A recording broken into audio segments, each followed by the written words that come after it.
ఎరుపెక్కి మార్పు కొరకు తల ఎత్తి ప్రశ్నించే హక్కే ఈ జనసేన. దోపిడీ చేసేవాళ్ళు, ప్రజా జీవితాన్ని ధ్వంసం చేసేవాళ్ళు, ప్రజలు వాళ్ళని ఆదరించడం అనేది ఎన్నికల ద్వారా ప్రూవ్ చేశారు. దానికి ప్రజలందరికీ ప్రతి ఒక్కరికి పేరు పేరున నాకు హృదయపూర్వకంగా నేను కృతజ్ఞతలు చెప్పుకున్నాను. మోడీ గారిని అసలు అంటే నాకు ఎలా ఉంటుందంటే పని చేశాను, నీకు అక్కడితో అయిపోయి నాకు ఎవరిని కలవాలని కానీ నాకు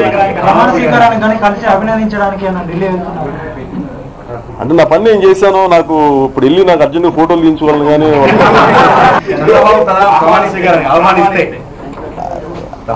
నేను ఆవిడని సెల్టానికి కాదు కానీ నాకు బేసిక్ నాకు ఇప్పుడు అర్జెంట్ పక్కన కూర్చొని ఫోటోలు తీయించుకొని చూసావా నాకు ఇష్టం లేదు. ఎరుపెక్కి మార్పు కొరకు తల ఎత్తి ప్రశ్నించే హక్కే ఈ జనసేన.